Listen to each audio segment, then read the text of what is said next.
तो भाई लोग कैसे हैं आप सभी लोग। स्वागत करते हैं एक और नई वीडियो में। आज हम लेकर आ चुके हैं माय घोस्टली गर्लफ्रेंड के एपिसोड नंबर 36 को।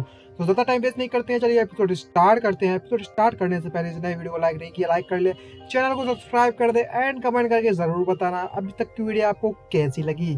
तो चलिए स्टार्ट करते हैं। एपिसोड की स्टार्टिंग में एलान यामिन से पूछ लगता है आखिरकार ये हेवनली गोस्ट है क्या। ये सुनने के बाद यामिन घबरा जाती है और एकदम पसीना पसीना हो जाती है। बोलने लगती है क्या तुम मुझसे झूठ बोल रहे हो, क्या तुम मेरे साथ मजाक करने में लगी हो, क्या तुम्हें सच में हेवनली गोस्ट के बारे में नहीं पता। तभी जो येलान होता है वो उससे कहने लगता है आखिरकार मैं तुमसे झूठ क्यों बोलूंगा। जो मेरे पेरेंट्स है, जो मेरी सिस्टर है, मेरे जो दोस्त हैं, वो सभी के सभी ऑर्डिनरी लोग हैं। और आखिरकार तुम सभी के सभी लोग मुझे हेवनली गोस्ट क्यों कहने लगे हो। क्या ये हेवनली गोस्ट कोई इसी तरह की कूल चीज है। तभी जियामिन होती है वो एक्सप्लेन करना चालू कर देती है और बोलने लगती है क्या तुम मेरे साथ मजाक करने में लगी हो येलान। तुम्हें पता भी है जो हेवनली गोस्ट है वो वाकई में बहुत ज्यादा कूल होते हैं, क्योंकि वो मन चाहे जगह पर जा सकते हैं और अपनी इच्छा अनुसार यूनिवर्स में ट्रेवल कर सकते हैं। और उनका सर्किट ऐसा होता है वो किसी भी एनवायरनमेंट में सेट हो जाएंगे बिना किसी परेशानी के। और उनकी जो पावर होती है वो इतनी ज्यादा डिस्ट्रक्टिव होती है कि सब लोग उससे डरते हैं। तभी जो येलोन होता है वो उसकी बात पर विश्वास नहीं करता, उससे कहता है तुम यहाँ पर बकवास बंद करो ठीक है। और तो और मुझे ये सब किसी ने पहले बता दिया है, और अगर तुम मुझे फिर से ये सब बताने लगे तो जो हमारे व्यूअर्स हैं वो बहुत ज्यादा बोर हो जाएंगे, तो इसे रिपीट मत करो तो बेटर होगा। ये सब बकवास बंद करते हैं, सीधे मेन टॉपिक पे आते हैं। तो हम लोग उसकी बात करते हैं यहाँ पर। जो हेवनली गोस्ट है वो अपनी इच्छा अनुसार ट्रेवल कर सकता है। तो मैं तुमसे जान सकता हूँ क्या जो हेवनली गोस्ट है वो हेवनली रियलिटी में ट्रेवल कर सकता है। और वो यह सब इसलिए कर रहा है ताकि वो जियामिन से मिल सके, जो कि हेवनली रियलिटी में जा चुकी है, और वापस ला सके उसे। और तब ये जियामिंग होती है वो सभी को हेवनली रियलिटी के गॉड्स के बारे में बताना चालू कर देती है। और उसे बताना चालू कर देती है तुम्हें क्या लगता है कि जो हेवनली रियलमी में तुम इतनी आसानी से चले जाओगे। जो हेवनली रियलमी है वो सुपीरियर रियलमी में, और वहाँ पर सारे के सारे गॉड्स इकट्ठे होते हैं, जितने भी पावरफुल गॉड्स होते हैं, और सभी के सभी बहुत ही ज़्यादा पावरफुल हैं। और तो और जो हेवनली रियलमी में वहाँ पर कोई भी गोस्ट एंट्री नहीं मार सकता। और अगर तुम हेवनली रियलमी में चले गए तो इसका मतलब यही नहीं होगा कि तुम शेर की गुफा में जा रहे हो बिना किसी हथियार के। क्या तुम अपने आप को मारना चाहते हो। तभी जो ये ऐलान होता है वैसे मुझे लगता है क्या यहाँ पर कोई ऐसा रास्ता नहीं जिसमें मैं हेवनली रियलमी में बिना परेशानी के चला जाऊँ। और तब ये जियामिंग होती है वो उससे बोलने लगती है अगर तुम मंकी किंग सन वुकोंग की तरह अपना लठ बजाते हुए, सब में बजाते हुए, मतलब सबको मारते हुए फुल पावर के साथ हेवनली रियलमी में जा सकते हो तो तुम पॉसिबल है ऐसा जाना। और उसके लिए तुम्हें सभी को पीटना होगा रख के पिछवाड़े में। अगर तुम इतने पावरफुल हो तो तुम हेवनली रियलमी में जो चाहे वो कर सकते हो। ये सुनने के बाद तो ये लान भड़क जाता है, उसको जोर जोर से हिलाने लगता है और कहने लगता है क्या तुम मुझे मरवाना चाहती हो। तुम्हें क्या लगता है कि मैं सबसे ज्यादा पावरफुल हूँ और इतना ज्यादा पावरफुल गॉड से फाइट कर सकूं, और वहां से मैं जिंदा लौट आऊंगा। तुमने क्या मुझे बेवकूफ समझ रखा है, कोई ढंग का रास्ता बताओ। तभी जो जामिंग होती है वो उसे कह लेती है मुझे इस तरीके से हिलाना बंद करो, मैं मर जाऊंगी, मेरा दिमाग का हलवा हो जाएगा। तभी जामिंग उससे कह लगती है आखिरकार इसमें परेशानी क्या है, तुम इतने ज्यादा पावरफुल हो, सीधे जाकर पेल दो और सबको घुस जाओ हेवनली रियल में बड़ी छाती तानते हुए। और आखिरकार इस अर्थली रियलमी पे इतने ज्यादा हेवनली डीमंस है क्यों। वह सभी के सभी वह हेवनली गोस्ट हैं जिन्हें हेवनली रियलमी से निकाल दिया गया था। और तो और जो हेवनली गोस्ट हैं उन्होंने हेवनली रियलमी को कई बार डिस्ट्रॉय कर दिया है, तो ये कोई नई बात नहीं है। तुम अगर फिर से कर दोगे तो वो तुम हो जो इतने ज्यादा यूजलेस हो, बाकी गॉड्स ने तो कब का भब्बर मचा रखा है उस रियलमी में। ये सुनने के बाद ये लान भड़क जाता है और उससे क्या लगता है अगर तुम इस तरह की बकवास करते हुए चालू रही तो मैं वापस तुम्हें उस ओल्ड मैन पे भेज दूंगा। ये सुनने के बाद वो घबरा जाती है और कहने लगती नहीं नहीं नहीं नहीं, मैं कुछ भी करने के लिए तैयार हूँ, लेकिन मुझे वहां मत भेजना। अगर तुम्हें वहां पर सच में हेवनली रियलमी में जाना है तो तुम्हें उसे कुदान की एंट्री पास की जरूरत पड़ेगी।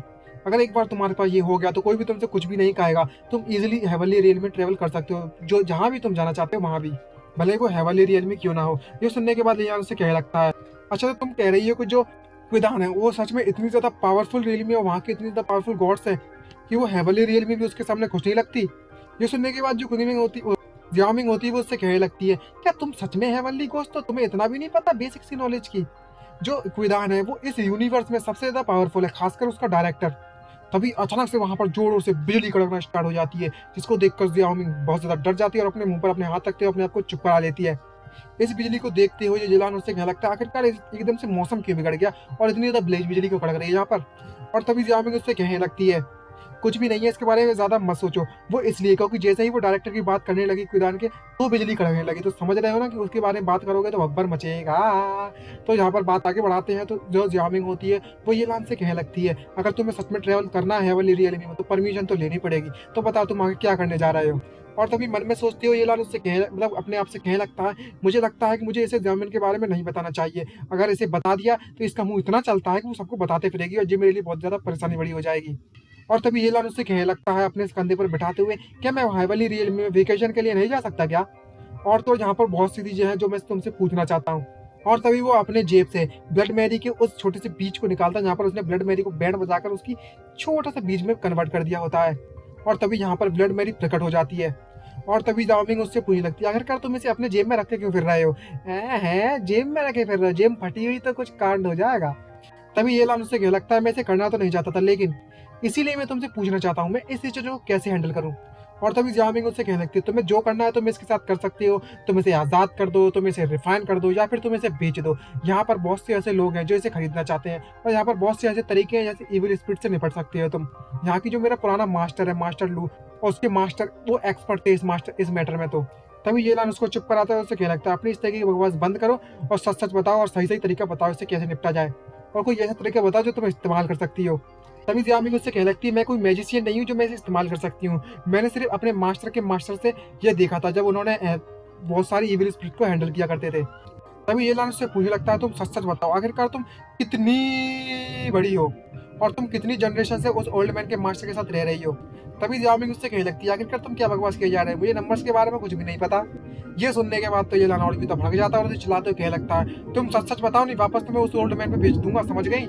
ये सुनने के बाद यामिन डर जाती है और सच सच बता देती है कि मैं कम से कम 10 जनरेशन से उसकी फैमिली में चलती हुई आ रही हूँ, और जब उनका एंसेस्टर मतलब काफी पुराने ओल्ड जनरेशन का, फर्स्ट जनरेशन का, तब उन्होंने मुझे लिया था अपने साथ। ये सुनने के बाद लियान एकदम से शॉक होता है और मुझे लगता है इसका मतलब ये नहीं हुआ कि जो तुम्हारी उम्र है वो कम से कम बहुत ज़्यादा बड़ी है, कम 100 ईयर्स से भी ज़्यादा बड़ी है।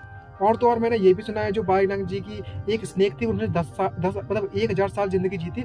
वो इतनी ज़्यादा पावरफुल हो गई थी कि उसने पूरी जिशन टेम्पल को तबाह कर दिया था अपनी पावर से, और तुम तो उसकी एज के आसपास ही हो लगभग। तो तुम्हारे पास बिल्कुल पावर क्यों नहीं है? तुम इतनी ज़्यादा मरी मराई क्यों धरी हो बे? ये सुनने के बाद यामिंग बहुत ज्यादा भड़क जाती है और उससे कहने लगती है, किसने कहा कि मैं अभी इतनी ज्यादा बड़ी हो चुकी हूँ? मैं अभी भी ग्रोइंग फेज में हूँ, मैं अभी धीरे धीरे करके बड़ी हुई हूँ, मैंने बहुत कुछ अचीव कर लिया है, और एक बार मैं बड़ी हो जाऊँ तो बहुत ज्यादा पावरफुल बन जाऊंगी। और तभी जो जियालान होता है वो उससे कहने लगता है, तुम अभी भी अपने आप को जवान समझने में लगी हो जबकि तुम 100 साल से भी ज्यादा बड़ी हो। क्या तुम तब जाके बड़ी होगी जब ये दुनिया पूरी तरीके से तबाह हो जाएगी? तभी येलान उससे कहने लगता है, अच्छा ठीक है, जब अपनी बकवास वकवास बंद करो और मुझे सही सही तरीका बताओ आखिरकार मैं इस ब्लडी मैरी से कैसे निपटूं। अगर तुम्हारे पास इससे निपटने कोई तरीका नहीं है तो तुम कोई ऐसा तरीका निकालो जिससे हम इससे कहीं कुछ भेज सके कहीं पर। ये तब तक काम करेगा वो तुम्हारा आइडिया जब तक यह किसी को परेशान ना करे या फिर किसी को इससे फर्क ना पड़े। और तभी जियामिंग अपना मैजिक इस्तेमाल करना मतलब अपनी टेक्निक इस्तेमाल करती, दिमाग की बत्ती जलती है और कहने लगती है, अच्छा ऐसी बात है तो मैं तुम्हें तलिस्मान बनाना सिखा देती हूँ। एक बार तुम यह बना लोगे तो तुम इजिली स्पिरिट इविल स्पिरिट को कंट्रोल कर सकते हो और उसकी नेगेटिव एनर्जी को सील कर दोगे। और वो तलिस्मान लिखना चालू कर देती है जमीन पर। तभी जामिंग उससे कहने लगती है, ये इविल तलिस्मान अगर तुम बना लोगे तो तुम इसे इजिली सप्रेस कर सकते हो उसकी एनर्जी को। तभी जिलान कहने लगता है, इसको देखकर तो ऐसा लगता है ये तो बहुत ज्यादा इजी है, मैं तो इजीली बना लूंगा इसको। तभी अचानक से वहां पर किसी दो लोगों की शेडो दिखाई जाती है जो कि अचानक से वहां पर आते हैं, जिसको देखकर वो लोग डर जाते हैं और एकदम से सरप्राइज होते हैं येलान और यामिंग, और दोनों शॉक होते हैं, और खासकर यामिंग। और इसी शॉक और सरप्राइज के साथ यह एपिसोड खत्म होता है। मिलते हैं नेक्स्ट एपिसोड में, आज के लिए इतना ही, बाय बाय। तो वैसे अगर आपको ये सीरीज कंटिन्यू करवानी है तो भाई कमेंट और लाइक तो बनता है, मुझे नहीं पता जितनी ज्यादा रिस्पॉन्स मिलेगा उसी हिसाब से कंटिन्यू करेंगे, नहीं तो फिर जय श्री राम। बाय बाय, आज के लिए इतना ही, मिलते हैं नेक्स्ट वीडियो में, बाय बाय।